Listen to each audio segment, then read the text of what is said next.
Le totalitarisme est une forme de gouvernement tout à fait nouveau. Le mot lui-même est un mot nouveau qui s'est imposé dans la langue au début du XXe siècle. Il est apparu en 1923 en Italie, totalitario, utilisé par un homme politique libéral italien pour qualifier l'expérience politique de Benito Mussolini, lequel a été le seul de l'histoire du XXe siècle à revendiquer une farouche volonté totalitaire. La tyrannie est une forme de régime classique par laquelle, depuis l'Antiquité grecque, l'on qualifie un gouvernement dans lequel un homme gouverne en vue de son intérêt personnel, par la corruption et par la violence. La dictature, c'est une magistrature d'exception. À l'origine, la dictature était la magistrature d'exception dont était revêtu un homme dans des circonstances graves, de crise grave, pour veiller à ce que la République ne souffre aucun dommage. La dictature, elle existait à Rome, et la dictature étymologique, elle existe dans notre Constitution, c'est l'article 16. Ce qu'on appelle aujourd'hui... Les pleins pouvoirs. Ce sont les pleins pouvoirs. Ce qu'on appelle aujourd'hui dictature qualifie ce que les anciens appelaient tyrannie. Le totalitarisme, c'est tout autre chose. Ce n'est ni la dictature, ni la tyrannie. C'est une forme de régime qui a pour ambition de faire table rase du passé et, tournant le dos au réel, de créer un monde nouveau, une société nouvelle et un homme nouveau qui soit adapté à ce programme idéologique. Il y a donc dans le totalitarisme la volonté d'une emprise totale de l'État sur la société et sur l'homme. Ce qui avait été résumé ainsi en Italie dans les années 1920, tout par l'État, rien hors de l'État. L'emprise totale de l'État sur l'individu. Est-ce qu'il y a des degrés de totalitarisme ? Je le crois. Alors, le totalitarisme a été, depuis la Seconde Guerre mondiale, un objet d'étude très, très riche, auquel se sont consacrés beaucoup d'universitaires, de grands savants, et puis aussi de grands écrivains. On pense notamment à Orwell. Bien. Et ces universitaires, réfléchissant à ce phénomène, ont, je pense notamment aux travaux d'Hannah Arendt, décrit ce phénomène en dressant la liste de critères permettant de qualifier une expérience de totalitaire. Et là, malheureusement, l'objet d'étude a commencé à s'éloigner un petit peu de la réalité qu'il prétendait décrire. Et les critères eux-mêmes ont acquis leur propre autonomie, d'où des querelles. Telle expérience n'est pas totalitaire ou ne l'est pas réellement parce qu'elle ne remplit pas tous les critères du schéma élaboré ultérieurement. Et ce qui a conduit Hannah Arendt de manière discutable et discutable à juste titre, d'affirmer que seule l'expérience nationale socialiste dans sa période paroxysmique pendant la guerre, et d'autre part l'expérience soviétique à l'époque de Staline et des grandes purges ont été réellement totalitaires. La réalité est moins stricte et je pense que l'on peut surmonter les querelles qui ont pu opposer les universitaires autour de la définition du totalitarisme en soulignant qu'il y a des degrés d'intensité, qu'il y a eu des totalitarismes de très forte intensité, le national-socialisme pendant la guerre, la Russie communiste à l'époque de Staline, et puis il y a des expériences de moindre intensité, et l'Italie en est un exemple. Un totalitarisme de bien moindre intensité que ne l'a été l'Allemagne ou que ne l'a été la Russie. Et entre les deux, on a la Chine communiste, le Cambodge a été un totalitarisme de très forte intensité. On peut également évoquer ce que ne fait pas Hannah Arendt, et à tort, l'expérience de Lénine. Lénine est totalitaire dès le début, ce qu'a très bien montré bolchevisme. Stéphane Courtois dans la biographie qu'il a consacrée à Lénine il y a quelques années. Tous les instruments totalitaires dont ces services Staline ont été mis en place par Lénine dès la révolution de 1917, dans les semaines qui suivent. On entend nos hommes politiques proclamer à la fin de leur discours « Vive la République, vive la République ». Est-ce qu'une république peut être totalitaire ? L'Union soviétique était une république. Donc une république peut être totalitaire. La République populaire de Chine ? La Chine est une république. Et la Chine, en particulier au moment paroxysmique de la révolution culturelle, a été une expérience totalitaire. La question du totalitarisme n'est pas liée à une forme de régime, elle est liée à un état d'esprit qui consiste à tourner le dos au réel, tourner le dos à la réalité, au droit naturel, tourner le dos à ce qui est, et notamment à l'ordre naturel, rejeter l'autorité du droit naturel et vouloir exercer sur la société et sur l'homme une emprise totale. Vous rappelez dans votre ouvrage que le totalitarisme puise ses racines dans des mouvements d'idées antérieurs au XXe siècle. Alors, quelles sont les racines intellectuelles du totalitarisme ? Le totalitarisme puise ses racines dans la modernité philosophique. Il faudrait ici, et le temps ne le permet pas... C'est Descartes, la philosophie moderne ? Il faudrait me remonter au nominalisme de Guillaume d'Occam au XIVe siècle. On commencerait là. Guillaume d'Occam, il faudrait évoquer évidemment Descartes, qui a engendré le progressisme, qui a également engendré le scientisme, c'est-à-dire la prétention, en se servant de la raison et de la science, d'apporter une réponse infaillible dans tous les domaines. Or, dans tous les totalitarismes, il y a cette prétention à l'infaillibilité scientifique. L'idéologie totalitaire est le bien. Et elle doit apporter nécessairement le bonheur. Un bonheur qui est nécessairement toujours repoussé à demain. Voilà. Et qui est toujours contrarié par ceux qui conspirent contre la révolution totalitaire en cours. Voilà. Et puis, il y a également le contrat social de Rousseau. Le professeur Jacob Talman de l'Université hébraïque de Jérusalem avait souligné l'importance de Rousseau dans l'éclosion des régimes totalitaires. D'abord, la prétention que la réalité sociale tout entière naît d'un acte de la volonté. Voilà. Et que toutes les institutions, toutes les règles juridiques découlent d'actes de la volonté. Et que ce que la volonté a fait, elle peut le défaire. Que la volonté générale peut remodeler la société à sa guise.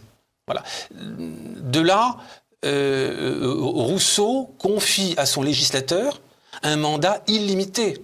Il faut relire le passage qu'il consacre au mandat du législateur. Celui qui ose entreprendre d'instituer un peuple doit se sentir en état de s'emparer de l'homme, de changer, pour ainsi dire, la nature humaine, d'altérer la constitution de l'homme. Et il répète la même idée 4 fois, tant elle est énorme, et pour être bien sûr d'être bien compris. Et puis, il y a les instruments que Rousseau imagine pour assurer au contrat social la solidité qui lui manque. La religion du citoyen, par exemple. Le mécanisme de la volonté générale. Ce sont des instruments qui ont nourri l'éclosion des sociétés totalitaires. Et puis enfin, il y a l'anthropologie matérialiste.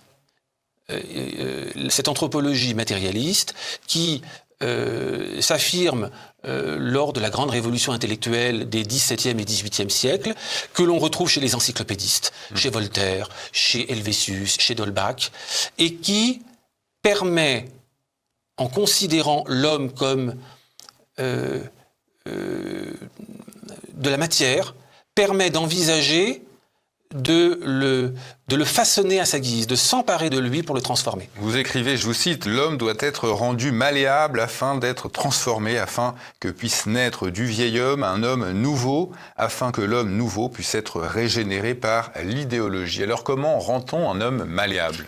Alors, cette idée de s'emparer de l'homme pour le transformer, elle est déjà exprimée par certains auteurs des Lumières.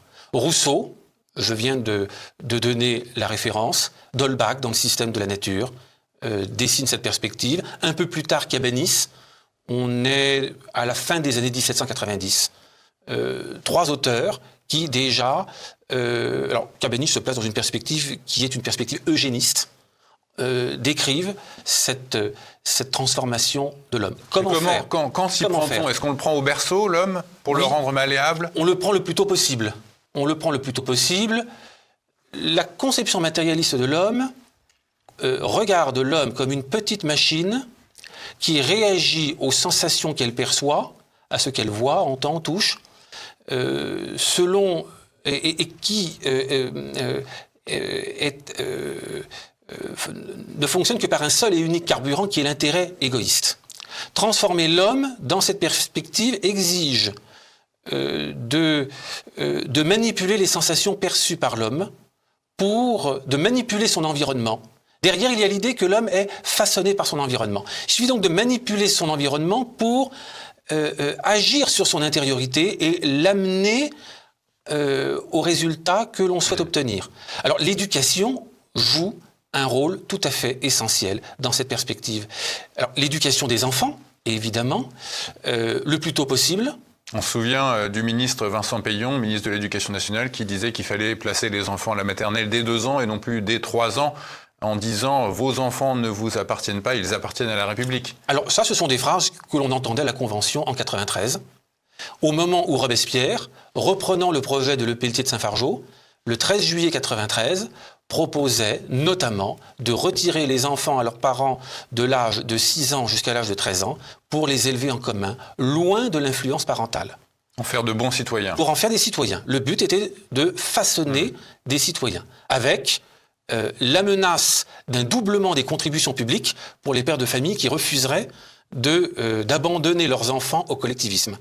C'est quoi le portrait robot, Philippe Pichot-Bravard, de l'homme nouveau du totalitarisme? Alors, ce portrait... Le portrait mental.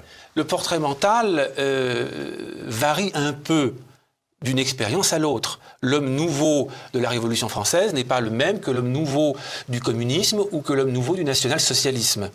Néanmoins, il y a des traits communs. Le premier trait commun est la conformité de cet homme au projet idéologique porté par la Révolution totalitaire. Sous la Révolution française, il s'agit de forger, de donner naissance au citoyen. Voilà. Le citoyen, c'est le militant de la Révolution. À l'époque de la Révolution communiste, l'homme nouveau décrit, notamment dans le catéchisme du révolutionnaire de Netchaïev, décrit par Tchernychevski dans Que faire, l'un des ouvrages de référence de Lénine. Cet homme nouveau, c'est le militant révolutionnaire entièrement sacrifié à la cause. Cet homme nouveau, après la Révolution, c'est celui qui est entièrement au service du régime et dont le modèle, en réalité, est l'agent de la Tchéka. Dans le régime national-socialiste, l'homme nouveau, ce n'est pas l'arien. L'arien est la matière brute à partir de laquelle le régime entend donner naissance à l'homme nouveau. Le thème de l'homme nouveau est très présent dans les discours prononcés par Hitler.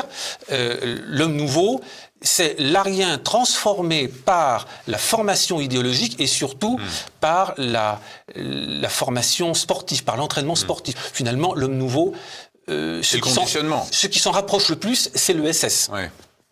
Alors, il y a l'éducation, mais l'éducation va au-delà de l'école. Où l'on forme le futur citoyen, il faut aussi rééduquer l'adulte. Sous la Révolution française, on rééduque l'adulte au moyen des fêtes. Les fêtes républicaines, où l'on réunit la population. On mobilise tous les arts pour faire passer un message. Voilà. On agit avec les moyens de l'époque, qui sont ceux de la fin du XVIIIe siècle. À l'époque, on n'a pas la télévision, et l'on n'a pas les moyens de la communication moderne qui permettent d'agir sur l'intériorité des individus pour tenter d'influencer leur manière de penser, leur manière de se comporter. Et puis, il y a un autre moyen de transformer l'homme, c'est la peur. On le voit à l'œuvre avec la terreur sous la Révolution. Dans tous les régimes totalitaires, il y a eu une instrumentalisation de la peur, un régime de terreur. Et puis, nous avons vu comment on pouvait obtenir des résultats tout à fait efficaces en manipulant les peurs en France à l'époque de la crise sanitaire. Est-ce que selon vous, on a connu un épisode totalitaire avec quand ce docteur nous annonçait le nombre de morts tous les soirs, avec ce conseil de défense occulte, opaque? Alors déjà, ce conseil de défense posait un problème juridique que personne n'a soulevé. Ça permettait de couvrir toute la politique sanitaire sous le secret de la défense alors qu'on n'est pas dans un conflit militaire. Et donc d'interdire tout contrôle politique. Oui, le mot conseil de défense sanitaire n'apparaît nulle part dans la Constitution française. Alors, et puis un conseil de défense a sa légitimité dans le cas d'une agression extérieure. Pour faire face à un ennemi, on comprend bien que la stratégie ne peut pas être décidée devant les caméras. Là, il s'agit d'une affaire sanitaire. Et d'une affaire sanitaire qui, normalement, aurait dû être contrôlée par le Parlement. Le président nous avait quand même répété à plusieurs reprises que nous étions en guerre. Je pense que c'était pour ça qu'il l'a répété 4 fois. On s'est demandé ce qui lui passait par la tête, mais ce n'était pas innocent. Oui. Alors, il y a cet aspect. Je crois fondamentalement que ce que l'on a vécu pendant 2 ans, c'est une entreprise de dressage psychologique des foules. Vous faites du wokisme et de la transition écologique, 2 projets révolutionnaires. Quels en sont l'essence? Alors, ce sont vous mêlez 2 points différents. Oui. Le wokisme manque de temps. Obéit à une logique qui est une vieille logique révolutionnaire de la table rase. Bien. Il y a dans le wokisme beaucoup de traits qui ressemblent à la révolution culturelle qu'a pu connaître la Chine il y a 60 ans. Voilà. Et donc là, on a une entreprise révolutionnaire de rupture dans le but de construire autre chose. Bien. Pour ce qui est de la transition écologique, je relève que la transition écologique, sous couvert de sauver la planète, sert de prétexte à une transformation révolutionnaire de la société et de l'homme, touchant à des domaines qui n'ont pas grand-chose à voir avec l'écologie. Voilà. Et que, finalement, c'est une nouvelle manière de faire la révolution et de transformer la société et de transformer l'homme sans le dire explicitement. Transformer l'homme parce qu'il est coupable dans ce projet de transition écologique. Oui. En l'espèce, oui. On présente l'homme comme coupable et ce qui permet d'agiter un sentiment de culpabilité pour le rendre docile. Comme la peur. C'est un élément de réponse à la question que vous m'avez posée tout à l'heure. L'homme nouveau des régimes totalitaires, il est avant tout docile. Il est obéissant. Il est soumis. Le but, c'est de soumettre. Voilà. Et même par le mensonge, comme disait Lénine, le mensonge est un outil du communisme. Alors le mensonge est très présent, et le mensonge est l'illustration de cette distance, et le mot distance est faible, que les expériences totalitaires entretiennent avec le réel. Voilà.